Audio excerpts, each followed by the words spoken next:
Hello and welcome. You're listening to episode number 49 of the podcast at the Crossroads of the Safe Network, right here at safecrossroads.net. I'm your host, John Ferguson, the simpleton of Project Safe, because not everybody can be a geek. But I like to talk to geeks. And most of us aren't geeks, but we need to understand what's going on here, because the Safe Network is a fabulous project. It is really going to be pivotal. Of course, SAFE stands for Secure Access for Everyone, with privacy, security, and freedom from the ground up. For those who really don't have a good idea of what we're talking about with the Safe Network, I call to your attention the last episode of this podcast, episode number 48. Doug Campbell from MaidSafe and I had a really good talk, kind of reintroducing the Safe Network at a different level, you know, that we really got down some of the ins and outs. And if you don't know about the Safe Network in detail, check it out.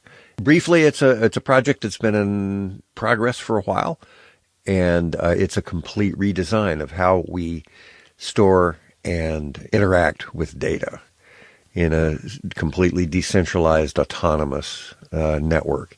Anyway, enough said right now. Before we get into the interview with our guests, I have a couple of news points. There's a lot more news than I can cover here, and for that, I would highly recommend you go to safenetforum.org. The community forum is fabulous. Every Thursday, there is a developer update. Comes out on Thursday, and that breaks down all the progress. It's really good. Some of it may be above your head, like some of it is mine, but all the big news will be there. A couple of things I do want to highlight, though. This was mentioned in the last episode, but it came out shortly thereafter. There is an article and a video about dynamic membership that was released, and I really want to plug that. Basically, it is all about integrating the Parsec protocol, the consensus protocol that MaidSafe has developed, and integrating that into the routing, which is the brains of the network. And the article and the video are really, really cool. I will link them in the show notes, or you can go to safenetforum.org and find that. It's really neat. Even if you're not too technically inclined, it gives you a great feeling of the flexibility and the dynamics of what that is and what it really means to decentralized networks, not just the Safe Network. And another thing just happened, I came across it last night. There is a great article that a community member put out on Medium, and I will link it in the show notes, of course. The name of the article is The Article the Internet Doesn't Want You to Read. It's a lot of fun. Lays out a whole lot about how the Internet has evolved and where it's gotten to, and you shouldn't be surprised.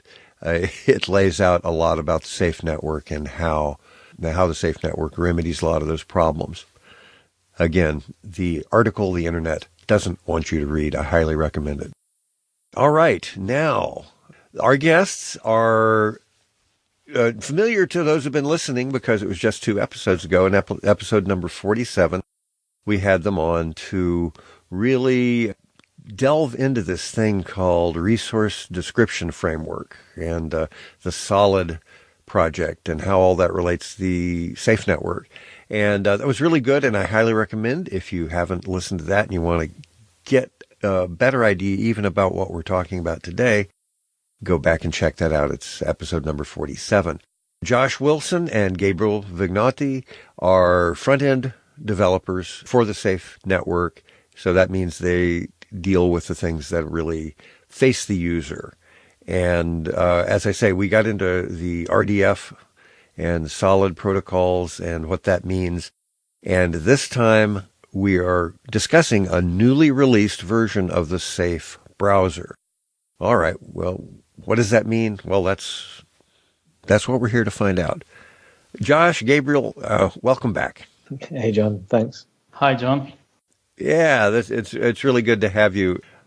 As far as the browser itself, we kind of agreed that I should query Josh about this because he has the most background in it. So, Josh, Yeah, where do we wade in here? Let's talk about the new release of the Safe browser. And that, of course, includes a big package of questions like, well, why do we have to have our own browser? Where did it come from? Where's it going? And why is this release such a big deal? You don't have to answer all of those at once, but that's kind of the scope I want to cover. So I'll leave it to you to wade in. All right. So the reason we have a safe browser is really twofold.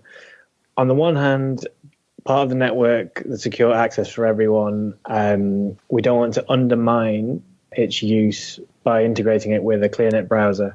So options we looked at were doing Chrome extensions or Firefox extensions previously, but doing this had a bunch of problems, some of which is that other extensions can see what you're doing, so you're no longer secure. And as that's part of the basis of the network, we opted to go for developing our own application so that we can be sure of the security and that you're not going to be leaking anything to the ClearNet, as we call it.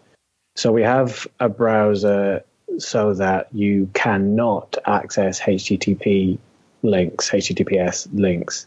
If someone were to post something on the safe network that could access that linked to an image or something, you could track where users were coming from, who saw that image, get their IP addresses, this sort of thing. So on the one hand, for security, and then with that, we need an application to be able to access the safe network. So the browser comes built with all the libraries, all the information to be able to get access to the network, to fetch websites, to create accounts, to do all of this stuff. So that's the real reason that we have a browser at all. I guess the thought that pops up for me there, the structure of the safe network is really different in terms of how it stores data, how it manipulates data, how it passes it around, and secures access for the individual. Is there anything you want to say about that, just to differentiate why that interface being separated is so important? So with the ClearNet, you make a request to a given server. That server can see your IP address, it can infer things about you, it can do all of this, and you're not in control of that server or whoever runs that server. With the safe network, the data is distributed. There is no one single node that you're communicating with, and they don't know about you. So for that to be able to connect to that network and do that, you need to use the specific libraries, the client-facing libraries that we've got on the network, and that's why we have that baked into this safe browser. Cool. Well, you kind of already said that, and I just wanted to highlight it. To get a deeper understanding, you really have to dig into a little bit more of how the network is different, and for that, I recommend the last episode. So, well, good. So, let's talk about the evolution of the browser. I mean, we've known. Well, I remember initially it was a big deal that we were looking at integrating using Mozilla's Firefox as a thing, and then it, as you mentioned, different extensions and so forth. That didn't work. Where did we go from there, and how did we get to where we're at now? So after we kind of moved away from the idea of using extensions for security, the initial version of the browser was based on a fork of the Beaker browser. The Beaker browser is another decentralized browser, very similar to what we're looking at now with the Safe browser. But essentially, that's working with the DAT protocol and to a lesser extent with IPFS, which are two other sort of decentralized internet platforms that work in very different ways to Safe. They're not as anonymous. They're not necessarily encrypted and that sort of thing. But we took this browser that was had a lot of the similar aims and provided some ways that we could easily hook into it to get something going quickly. Okay. Yeah, that just as a passing note, the DAT and IPFS protocols really are cool because they label the data as an identity rather than in connection to a location. That is the similarity. It has a network identifier, but where it's stored can vary. And that's something similar to the Safe network, but there's sufficient differences to where that didn't work, I assume. So where did we move? Or that wasn't really quite satisfactory. Where did we move after we kind of moved off the Beaker browser? Yeah, as things progress with the Beaker browser and sort of our paths diverged somewhat, and specifically in the code base, so we found ourselves needing a custom solution. And so for that, I'd been working on Peruse, which was essentially building a browser from the ground up in a slightly different structure that we could hook into in a more simple manner. So Peruse was this side project to get a browser going in a way that we could work on it faster, iterate faster with things.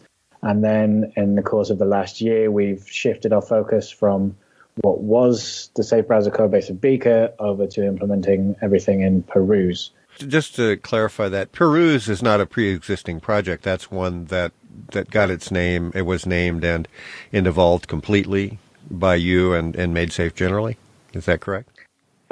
Yeah, so Peruse, I started a few months before I started at MaidSafe, basically with the aim of, can I just build a browser from the ground up that we could use? You were a participant in the network, but you just weren't working for MaidSafe, you mean? Yeah. Okay, got exactly. it. Got it. So then as I started, I sort of convinced everyone that we should hopefully start using that. And then we've been building on that, adding new features, integrating more of the safe network features. So that's sort of come along. And as we've come along to parity with where the safe browser was, and we've added more features, we're now moved the safe browser code base to be the Peruse, based on Peruse. Rather than the previous Beaker fork, right? Exactly. Okay. Exactly. I got it. And that's where we are now. So this new release is the first official safe browser that is based on the completely new code base that started out as Peruse. Cool. That gives us a history. I appreciate that. That actually is clearer to me than it was. There's so much going on, you can miss little things, and then you find yourself often in an eddy somewhere, not understanding. So where does that leave us with regards to this particular release? So I guess there's a couple significances. One is we're completely on to now the Peruse base for the safe browser. And that's something notable in itself. But this release has a lot of beef to it, does it not? Yeah, there's a lot going on in this release beyond just the switched up code base. There's new features, and there's greater sort of improvements in how we work with the browser ourselves. So there's more tests, it's more robust for us. And then there's a lot of new features coming both from the Node.js, the client APIs and stuff side. We're adding in features to do with RDF, linked data, and some other APIs to work with that, as well as sort of separating those out in the browser so that we can say that these are experimental, basically so that we can have people use them, play with them, give us feedback early on without overcommitting to necessarily keeping features around if it's not working. Okay, so this is an evolutionary step. We're stepping into where survival of the fittest can come into play. So, well, that feature, everybody's liking that, but there's a problem, and you can work it or say, that's a dead end and drop it. Yeah. We want to provide everything we can to developers to be able to get going and start playing with all the amazing opportunities that come with RDF and the soy URL linked data stuff. But at the same time, we don't want anyone to start working on something without knowing that actually this could change drastically or just be removed altogether. Don't want to invest a tremendous amount of beans for something that might not sprout. Yeah, I got it. So, passing question. I noticed when I downloaded the Safe browser, there are two versions. There's one for, there's many versions, but like for my Mac platform, which I downloaded, there's also a developer version. Do you have to have that developer version to have access to these other aspects to be able to shift between modes, or is it? I hadn't actually experimented enough to find out. No. So that works with both versions, the developer and the client browser, I suppose you could say. The experimental APIs are available in both. The developer version is the version that allows you to automatically run a local version of the network. So you can do development against this browser without having to use up your puts on the live network. That's the main difference. Good. Well, that leads us right into a question which I've had for a while that, I just saw it in passing, and I figured I knew, and I guess I more or less do, but I'd really like to get something official on it. Maybe, Gabriel, you could help me understand mock routing. What is that? Why is it important? And how's it used? Right. Yeah. So it's really simple. It sounds too complex, but the idea is that instead of you using the actual live network, the decentralized safe network, you just use a local temporary file, and then the underlying the safe client libraries treat that file as if it was the decentralized network. But the applications don't really, they are not aware of this difference, right? Applications just use the APIs, and then the APIs will store and read data from this local file without making any difference to the application. So if you are creating an application, it's much more convenient to start by using the mock network. So it's faster, you run it, you can remove data, remove the whole data from the whole file, and start again, play around, make mistakes without needing to, connect to the network. So that's like for developing apps is much more, agile and efficient, let's say.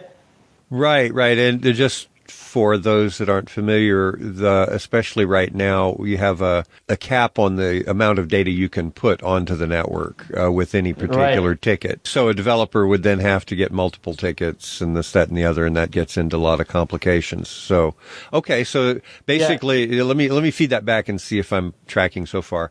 Basically, mock routing is just an aspect, I assume, of the browser itself that says, okay, we're using mock routing, but it behaves in all the ways it would as if it were going ahead and working on the network, but it just kind of has a side process that you use. Yes, but it's not actually the browser, but the underlying libraries, the client libraries. So we have this lower layer which are written in Rust, are the safe client libraries. These libraries provide this feature. So the browser just makes use of this library, and when we are launching or building the browser for mock, what we do is just signal these libraries to make use of the file rather than trying to connect to the network. So it's not really the browser, but these native libraries provided by MaidSafe as well.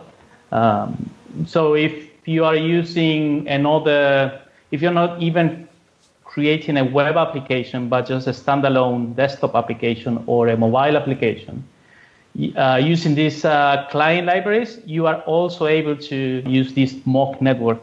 It's just a feature of the client libraries rather than just the browser. I got it. Well, good. That's all helpful clarification. I guess what I want to understand here, first of all, let's talk about the features of this new browser that are solid, that are not the experimental. Let's talk about those first, and which one of you would be best to talk about that, and then we'll get into what are the experimental aspects and how do those play in. Let's start with that area. Yeah, maybe the first one to mention is actually, since we are talking about the mock network. As you say, we have two versions of the browser, one for development, which is the one that connects to the mock network, and the other one which connects to the alpha and live network.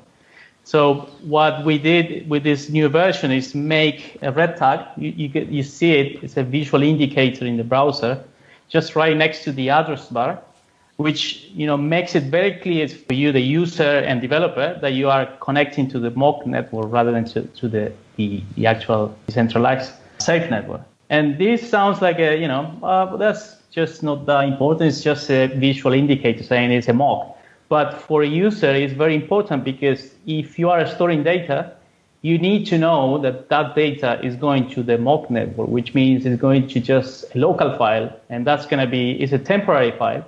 So that, all data you store there can be swiped and deleted anytime. Even if you restart the computer, it might get deleted because it's just a temporary file.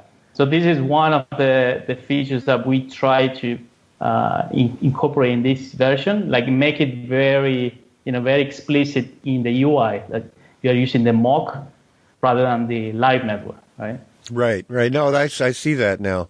If you're storing something that you expect to be able to access later, you might be disappointed. So that I can see why that would be very vital. Yeah. Yeah, exactly. Okay. Yeah, I don't know if maybe Josh, you want to, or if you want to jump in and into the experimental features of the toggle that we added as well. Yeah, sure. So the experimental menu on the right-hand side now, we've added a little drop-down menu, which should eventually become something akin to the settings menu that people are familiar with Chrome. That and the sort of address bar had a little bit of a visual sprucing up.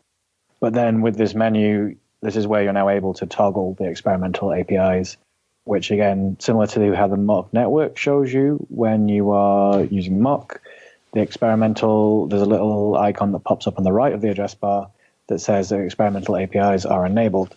And when they are, you also get what was previously in Peruse is the Web ID dropdown, which is when you can access your Web IDs, you can go and use applications which use these new APIs and that sort of thing as well.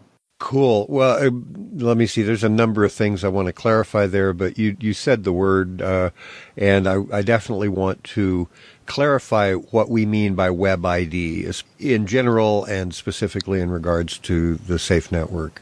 What is the scope of a Web ID? So a Web ID is essentially a document which you can use sort of as a placeholder for yourself. A Web ID could literally just be a document that says, my name is Josh, I work at MaidSafe, and that's it. It could contain a picture of me. It could contain some public encryption keys such that I could then say this Web ID is me, and whenever something is signed with that, you know that it's me that has signed it. And you can have multiple Web IDs. In other words, you could also have Jose Mystery Man and a whole set of cryptographically consistent, so that whenever you signed it as that, or whenever you were operating with that Web ID, it could be verified that it's the same, but not necessarily an underlying identity. Exactly. Okay. Exactly. You can have any number of web identity documents as you want. It is just another document, and at least on the Safe, you wouldn't necessarily know who owns that document. Right. Well, that's an interesting aspect that we should look at in regards to one's relationship with the network. When you establish an account with the network using the self-authentication, usually make it very, hard to crack, so it'd be something you don't want to have multiples of. But that lets you access any number of additional IDs, right? So you don't have to mask your IPs and do this, that, and the other in order to maintain separate identities, whether you link them or have them be completely separate. Is that true? Exactly. So on the Safe Network, as it is your data, you control it with your one set of password and secret. So when you have your account, you can go on, you can edit them, you can update them, but they don't have to be tied to you at all. You can, if you want to, tie them to your account or possibly your wallet or something like that in the future, but they don't have to be tied to you. But yeah, you can use each one of them potentially as effectively your account on a given website. Instead of needing to, every time you sign up to a website, fill in your username, upload a picture, which on the ClearNet is when they're taking your data, they're storing it somewhere else. The user interface could just take this document and reference it and then actually have all of that information without needing to take your information and save it anywhere. It's kind of like signing into a website using your Google account or something like that. Exactly. I got it. Okay, well, good. That opens up all sorts of interesting possibilities to talk about at some other time. But I really wanted to clarify that and make sure we knew what we were talking about there. So let's see. Let's back up. Where did you mention Web IDs? I don't want to lose the train that you were going down. That's one of the experimental APIs that's enabled. It's an experimental feature within the browser that's enabled when you toggle the experimental APIs on. You mean in terms of accessing different Web IDs? I got it. Yeah. Because as we said, you can have as many as you wish. They are just documents that are owned by you with one of your accounts or many of your accounts. It depends how you want to do that. But then if you want to use them to identify yourself in different applications, so we have this switcher or selector in the browser itself. So you select from a drop-down which of your own web IDs you want to use for the tab that you are using for a web app. So you can have a social app in one of your tabs, but I don't know, an email application in another tab, and use different web IDs for each of them. And you do this by selecting the web ID from this drop-down.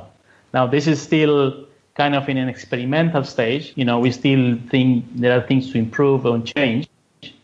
And this is why it's only exposed when the experimental toggle is switched on. I got it. Okay, well, good. Well, there's a lot of further stuff to explore there. What other APIs, experimental APIs? Well, I guess I want to back up here and make sure I'm tracking, because my initial question is, well, what experience do we have that's not experimental to first? What's exposed there that we go, okay, well, this is kind of the basic thing. It's not really going to change. Is there anything that we ought to hit there before we get into the experimental stuff further? Yeah, I think up until a few months ago. So let me back up a bit as well. Like a few months ago, when we started preparing for the Decentralized Web Summit, where we started preparing about some proof of concept for RDF web IDs. At that point, what we did was creating a separate package or separate version of the browser to demonstrate that kind of thing. So up until that point, what we have in the browser was the support for what we call the DOM API, which is just the safe APIs that web applications can use by just accessing through the DOM. Could you tell me what DOM? That's DOM API. What is a DOM? If you'll remind me of that. Hey, folks, I'm just going to interject here because we kind of went off in the weeds on that in response to my asking about a DOM API. So DOM stands for Document Object Model, and it is a platform and language neutral interface that allows programs and scripts to dynamically access and update the content structure and style of a document. It's really seriously important in terms of broadly manipulating data. So that's enough for us to get back to the stream of the interview, though. But speaking of being lost, let's go back to wherever that came up. Yeah, so, web applications have the APIs exposed there, so they can connect and manipulate data stored on the safe network directly. And that was mainly what we had with the previous versions of the browser, not just the Peruse, but for Vicker as well, plus the authenticator stuff that we all know, to create your safe account, and then where you actually authorize applications to access and write data or read data from the network, right? Right. So after this proof of concept we made for the Web Summit, we saw there were confusions about which version of the browser they should use to try RDF web IDs, and they were running different versions and with different versions of the applications. That's why we thought, okay, we should somehow combine them all and be able to still share things that are proof of concept or still experimental, things that we're working on to get feedback and allow them, especially the community and developers in the community are always eager to, try things. And so that's why we ended up combining them all into a single version of the browser where you can switch, you can be aware of what you're dealing with. Yeah. Exactly. Yeah. So you switch on experimental features and you have access to a new set of APIs, like in this case, like RDF APIs, Web ID APIs, so you can create, manipulate Web IDs, and so on, right? I got it. Well, okay, so let me see, just so I can set this all behind me in terms of what's experimental and what's not experimental.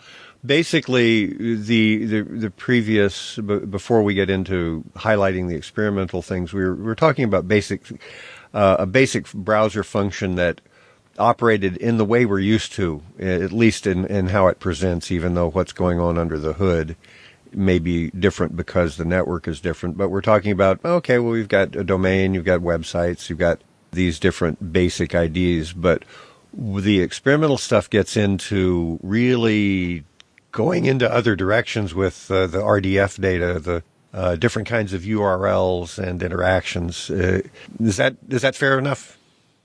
More or less? Yeah. We're really Yeah. looking at, okay, now we're getting into really exploiting some really interesting capabilities that are more unique to the Safe network.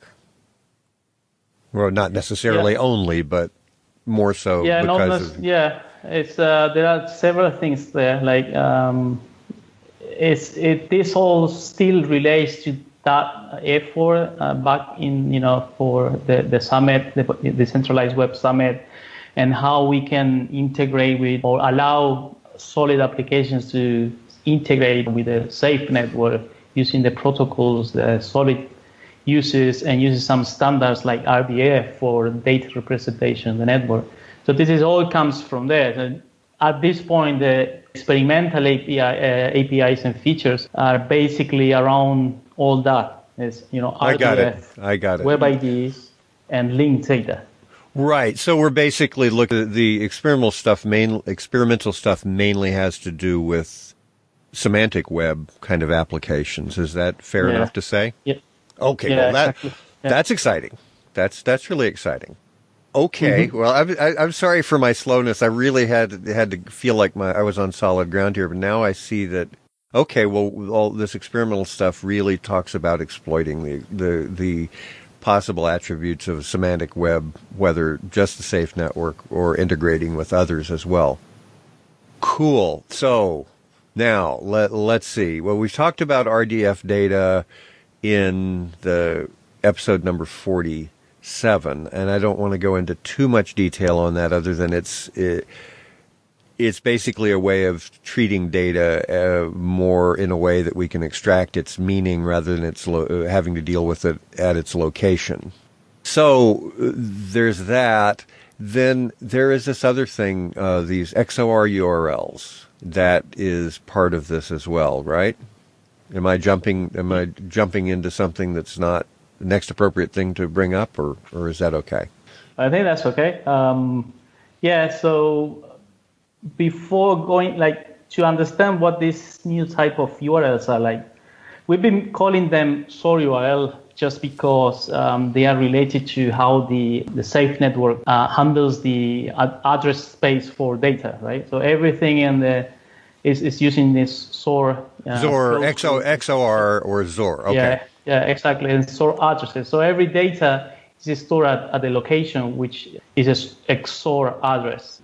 And in cases of immutable data, that address is based on the actual content of the data you are storing. So the data is hashed, and the result of that hash is used to, it's where it identifies where it's stored. Yeah. Right. Exactly. Then, because everything is stored at a SOAR location, as it's called, or a SOAR name, we started thinking, okay, apart from the DNS system that the Safe network already has, which, going back to your previous question, that was part of the features we had before, right? You can create this human-readable URL similar to the ClearNet with a domain name, www.john.com, that kind of stuff, right? And that goes under that we refer to as public name in the... Right. We are calling it public name because we don't have the DNS mechanism as a ClearNet. It's basically just, again, we use the string, what we call the public name. Let's say John. We use that to calculate hash, and that hash again is what we use to locate the data for that website or that web app on the network. So again, it's just a way to deterministically find the location of what you're looking for. Right, right.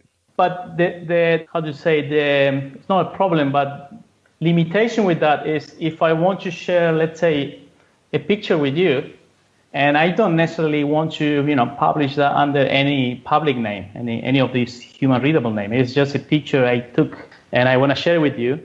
Then it should be enough with just sharing the location of the data on the network, and then you can go and grab it and render it on the browser or any client application. But when you say location, that it's kind of like IPFS or DAT, where you're not talking about the physical location. You're just talking about the network address. Exactly. That could be stored in fact, it is stored in multiple locations, and that those locations could be moving all the time.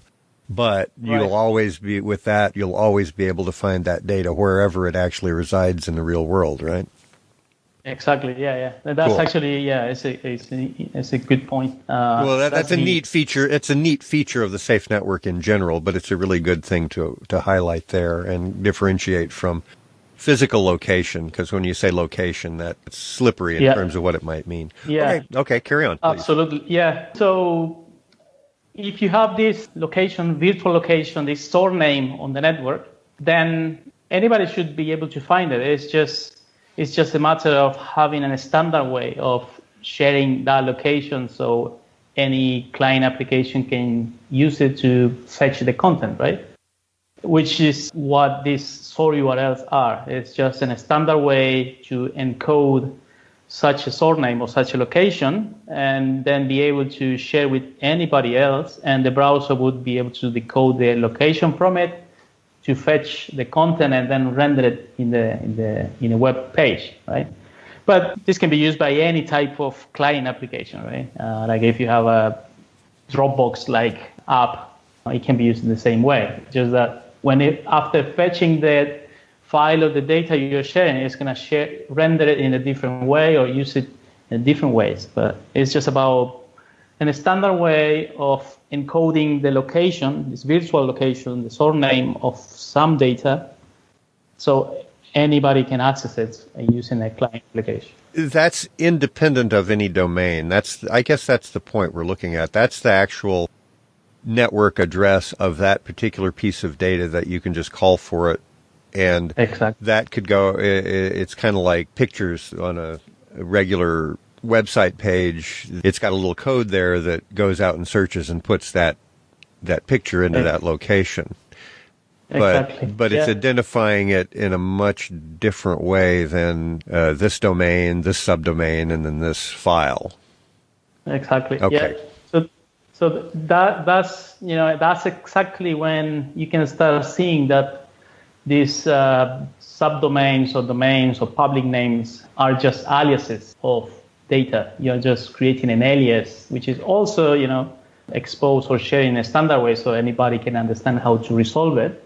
But it's just an alias of data that is stored on the network. So I can link or map, actually, make sure that some alias is resolvable to this picture, but then tomorrow I can change it and make it resolve to a different data by just changing that link, right? Yeah. Wow, that is really cool. I don't want to spend too much time going further down that, but it really is. I've looked at some of your other work that talks about those, and I really recommend anybody who's interested to go in and look for those XOR URL data, and some of your expositions on it really expose some neat capabilities, which I don't think I want to go into further right here. What else about the Safe Browser release is really of interest to folks? On top of the ability to sort of locate data with these SOR URLs, we've now built the start of what could be a basic data viewer. So previously, you couldn't necessarily retrieve immutable data, which on the Safe network is essentially an object of keys with values.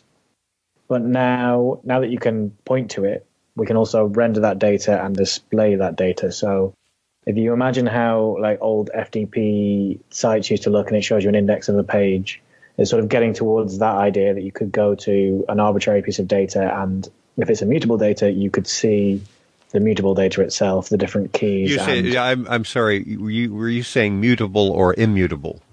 Mutable. Mutable. Okay, good. So I tell you what, before we go down that, let's really clarify these two types of data on the network now. I think it's down to just two, right? Mutable and immutable.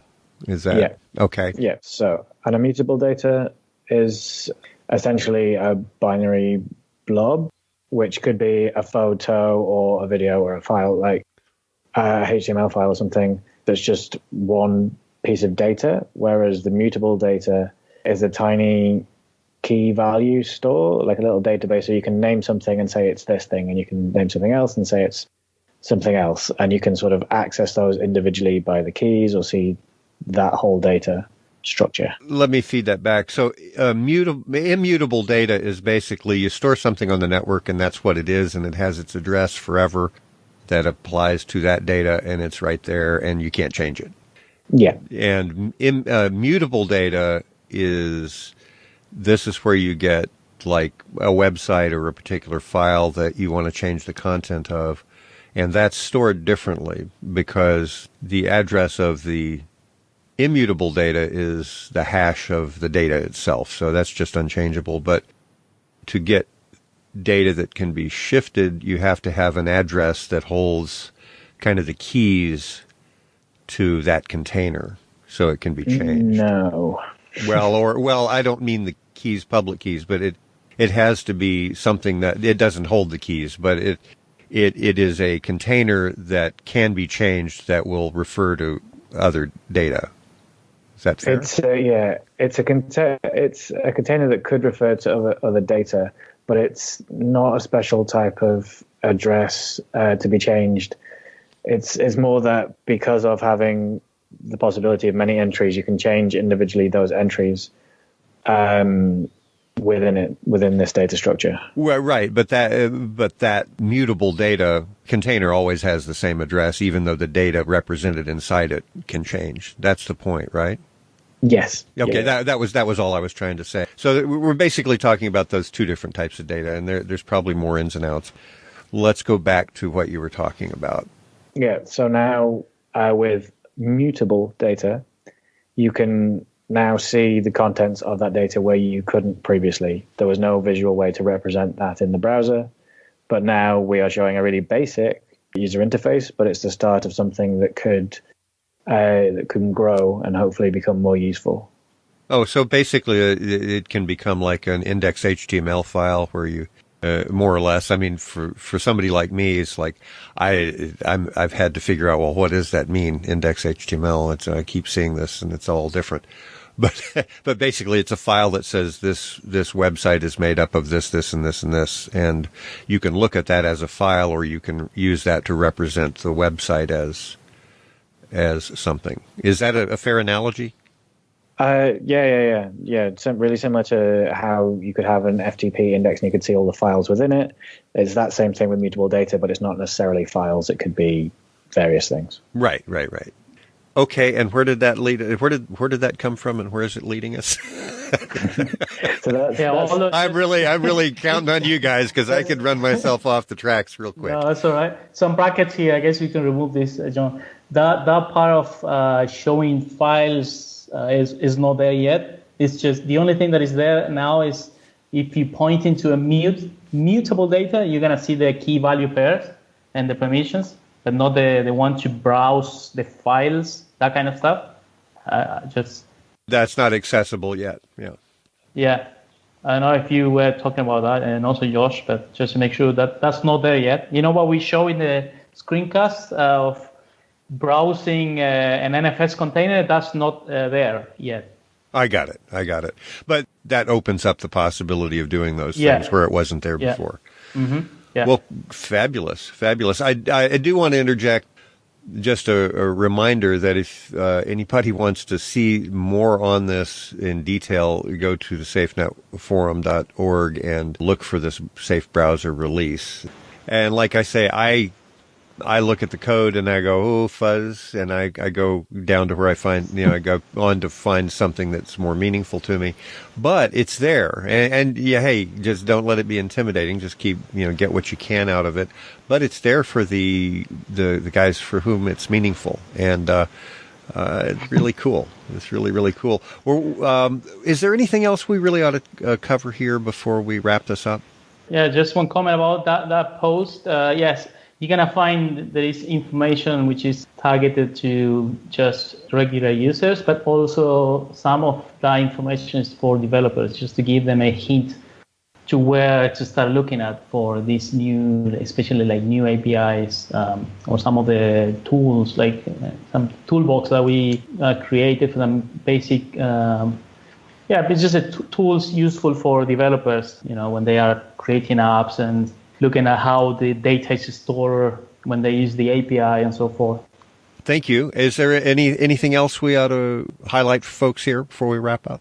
Maybe last thing, also invite people to try out the Pater, that social app we created, which is also just a proof of concept, but our idea is to keep evolving it and see where we can take it. But this time, I think it's nice to try out because we are showing how you could share files using these new experimental features and APIs, right? That was something in there. Yeah, let's talk about that. I mean, it may not be a lot to say, but in Patter, which is a social network application, it's just kind of a demonstration application, and not Patter, which is a demonstration that you can take your data and go elsewhere if you don't like one application of it. That's a pretty neat thing. But tell us about the file sharing. I know that a couple of the people on the forum were really delighted with that. How does that break out? Essentially, in Patter, now that we have these soy URLs, we've been able to enable people to upload a file and then just share the URL as part of the application. So, as Gabriel was saying previously, you'd have to have a public name and you have to go through setting up all this stuff to be able to share something. But now with the soy URLs, a demonstration of their power is that in the application, you can simply upload a file. We get the soy URL and we can link it there. And right now, we're just showing it in the post as the URL itself. But it could be in future, if we know that it's an image, that we could automatically show the image or automatically attach like an audio file or what have you. And you can really start to see how just the simplicity of the soy URL adds a whole nother layer of power for applications and developers, and how you can really quickly, easily start developing cool apps on Safe. That's neat. Well, what that reminds me of is that throws me back to the image that I have had of the whole Safe network as a general thing. The neat thing about the Safe network that I see, or a way of analogizing it, is because the way the data is stored and maintained autonomously, it's like everybody is sharing the same hard drive with just different accesses to different parts of it. It's all out there. So if you have an address for a file, and however you want to represent it, you just pop it in there and people go, it just comes right to you if you have that. Is that a fair way of putting it? Yeah. I would say so as well. Yeah. Good. It's a massive array of disks. Right. Well, thank you all so much. I'm real excited about this release. I thought, okay, another browser release. Then I read it and it's like, oh, goodness. So this is a big step forward, and I really appreciate y'all's work, and I really appreciate you coming on and helping us understand it better. And I reserve the right to tag you again sometime in the not too distant future for after the other incredible work I'm sure you're going to be doing. Thanks a lot, John. Cheers. Our pleasure as well. All right, guys. Later.